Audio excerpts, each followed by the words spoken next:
Mine. Well, thank you, Dave, for having me today. My pleasure. On the phone, we have Steph with Active Self-Protection. She is the CEO and Chief Executive Officer. Hi, Steph. How are you? I'm good, Desiree. How are you? Doing great. Thanks for joining us this evening. Oh, of course. I'm always happy to be here and talk about this stuff. Perfect. Well, Steph, why don't you give us a little bit of background about yourself and Active Self-Protection? Just give us a little bit of background. Absolutely. I started working with Active Self-Protection in about 2014. At that time, we were kind of just a Facebook page, and we were analyzing self-defense encounters. People were just starting to get a large library of these on security cameras, closed-circuit TV, badge cameras, all these sorts of things. It really didn't exist too much before the mid-2000s. So this was kind of a new thing. And we were looking at them, analyzing them, and at that time, just kind of posting them on the Facebook page.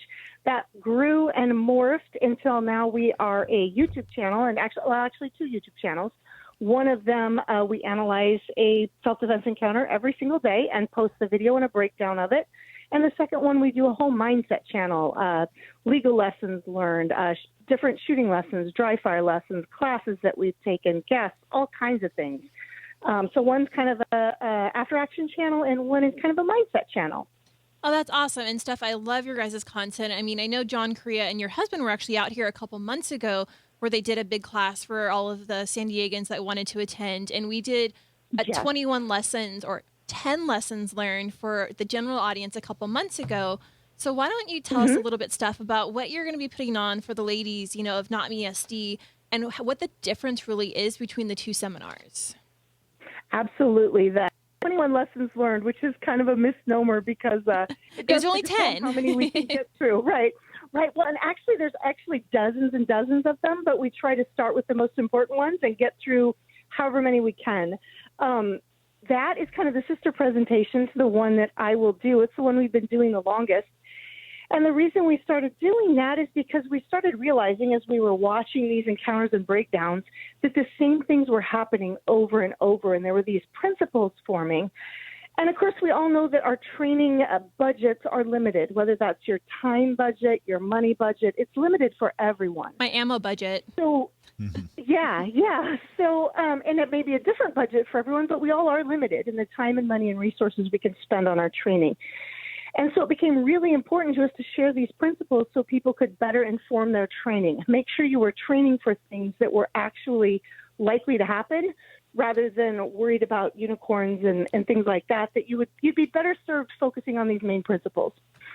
So that is where we started. And after watching and analyzing 30,000 different encounters at this point, we've seen the same principles over and over again. At some point, it started occurring to us that we kind of wanted to do something that was focused more towards women. In some ways, the violence is violence, and the same principles that we talk about in the main seminar would apply to women as well. But there were some additional and extra things that I thought were important. So we put that together in a presentation to talk about, and I think it gives some really good information. Awesome. So, Steph, now when we talk about the seminar that's coming up, we're not going to be doing gun training, right? Like, you're not going to teach us to go to the range. You're not going to teach us to fire. What you're really focused on with this seminar, though, is really talking about the emotional aspect of, like, these self-defense scenarios, correct? Absolutely. There is. I mean, there's several different lessons from several different kind of veins and thoughts to prepare yourself. It's definitely a mindset thing, and emotional fitness is one of the main things that I come back to over and over again. And we come at it from several different avenues. It's just, I find that that's really the foundation, and it's probably the foundation for men and women. But I really think it's something that can benefit women as the emotional fitness aspect. Can you tell us what emotional fitness is, Steph, for those of our audience that wouldn't know what that is? What do you define emotional, that as?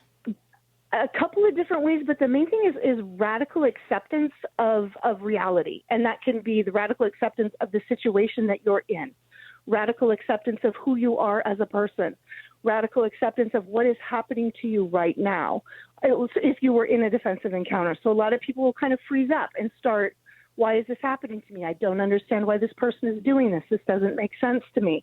And it doesn't, and also that doesn't matter. Wasting time and emotion, and again, those limited resources on trying to figure out why doesn't help you in that moment.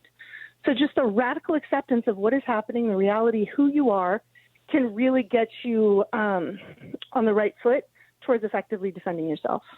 Yeah, no, that's great stuff. And as you know, with NOTMESD, I mean, this is a program that's very near and dear to my heart. You and I have really talked about this before because we really help women that have been victims of domestic violence and sexual assault, right, arm themselves with the tools to protect themselves, right? So, I mean, Not Me focuses on the firearms. We help them get training. We help them get their CCW, right? Like we help them pick out a gun.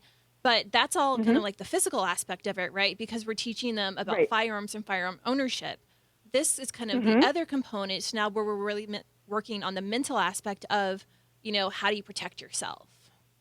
Yes, and I think the tools are a hugely important aspect from the point of view that women in general and stereotypically, pound for pound, are smaller and weaker than the people that are likely to be victimizing us. And what you need to do is, like we talked about a moment ago, is radically accept that.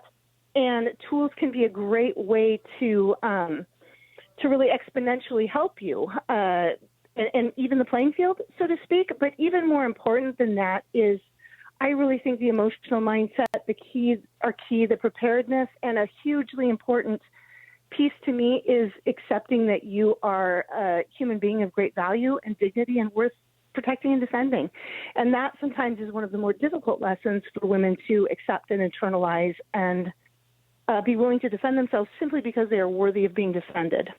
You know, and I love how, well, I don't love this, but, you know, sometimes women can be a little more delicate than men. Like what you just said in situations where, say, a woman is being attacked, where it's a 100-pound woman compared to like a 200-pound man, like that's almost, it's not a fair fight, right? So a woman has to know how to protect herself and to help her get out of these scenarios. And there could be a lot of different things that can happen. But, you know, a lot of these videos where I see women are freezing up, right? And because they don't know what to do because they've never been trained as to what to do in these scenarios, right? Like they don't have the mental training, they don't have the physical training. So, I mean, how do you teach someone that if they are in a situation like that to get out of it? I think a little bit what we talked about earlier, just that radical acceptance, this is happening and no one is going to get me out of this but me, can be a huge jump in that. The other thing is your brain needs to be able to look at something and make a little bit of sense of it so it can have a direction. So if you've never, and that's where training comes in, that's so important, because if you've never seen this before, I don't understand this that I am being presented with right now, my brain doesn't know what to do. So I'm spending a lot of time looking for a file in my brain that is not there. Whereas so I think that's like why our videos are so important that we put out every day, to look at it and say, okay, my brain has seen this before. I understand some of what is happening. I have some options here and some choices that I can make rather than just drawing a blank because this is so completely out of your, experience. No, of course. And Steph, since we're talking about your YouTube channel, what is your YouTube channel that if anyone in our audience wanted to go, you know, check it out and look at these videos that you're talking about, what is your YouTube channel? Absolutely. The bigger one is called Active Self-Protection, super creatively named after our company. Easy enough. And that is the one that's the one that we post every day, just a breakdown of a defensive encounter.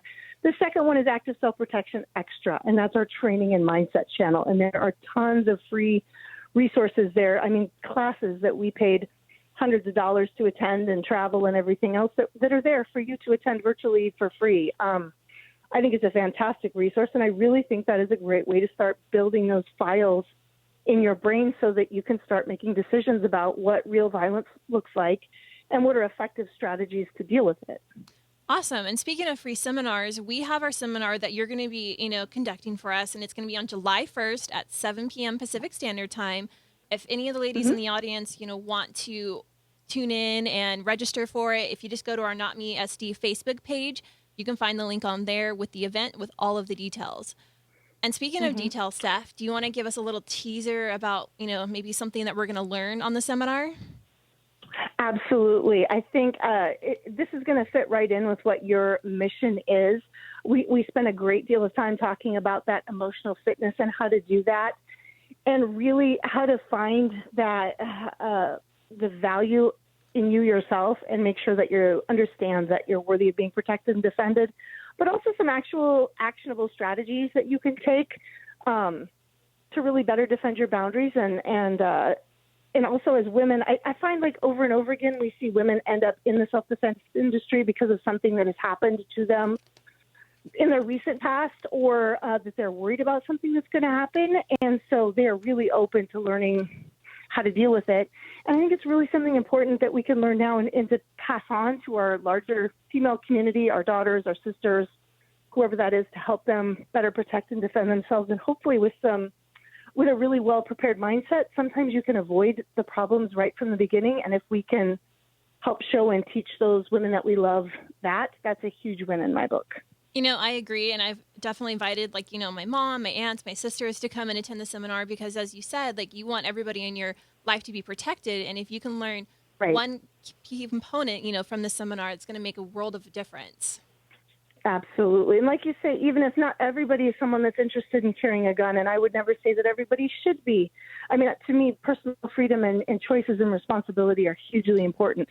So it's important to me to provide a lot of ideas and strategies and ways to think and see about things, regardless of where you're at on that particular issue. So I think it's something that everybody can come away with, whether you're a self-defender now or whether you are absolutely not, but just go on and kind of find out what this is all about. Well, and of course, you and I both know that guns can be really scary, especially for a first-time gun owner, right? So almost starting with the basics and kind of breaking it down before you even have them hold a firearm can almost make it that much less scary for a first-time gun owner and for someone that's looking to protect themselves. But, a lot of women come to us from Not Me that have been, victims of domestic violence or sexual assault. And so they're really coming to us because they've been in a situation where they couldn't protect themselves. And so now they're trying to find another way to, kind of move forward, right? And so with Not Me, we've kind of expanded on some of these physical parts that what you're talking about, to where Bill Desi did a pepper spray and situational awareness class for the ladies a couple weeks ago, which was awesome. So the girls learned how to use pepper spray, which was great. We've been using, Krav Maga as another form of self-defense, so we're definitely still focusing on the firearms, but we're kind of helping promote other options of self-defense, which I think has been really impactful for the girls, and everybody's really liking kind of the diversity. And adding this in the seminar, it's kind of, we're hitting all components of the physical and now the emotional aspect of it. Yeah, and the emotional aspect is huge, and that's something we're going to spend a lot of time going into. It's a real passion of mine. Well, thank you so much, Steph, for joining us today. I do appreciate it. I look forward to the seminar in a week and a half. So again, ladies, if you want to join us, go to our NotMeSD Facebook page, find the link, and we'll see you there. Thanks, Steph. Thanks for watching this clip from Gun Owners Radio. You can watch us live every Sunday from 4 to 6 p.m. California time, right here on our YouTube channel, or if you're in the San Diego area, you can listen to us on 1170 a.m. We're also available on your favorite podcast platform for free. Don't forget to like and subscribe so that you can help restore and protect the Second Amendment, not just in California, but across the country.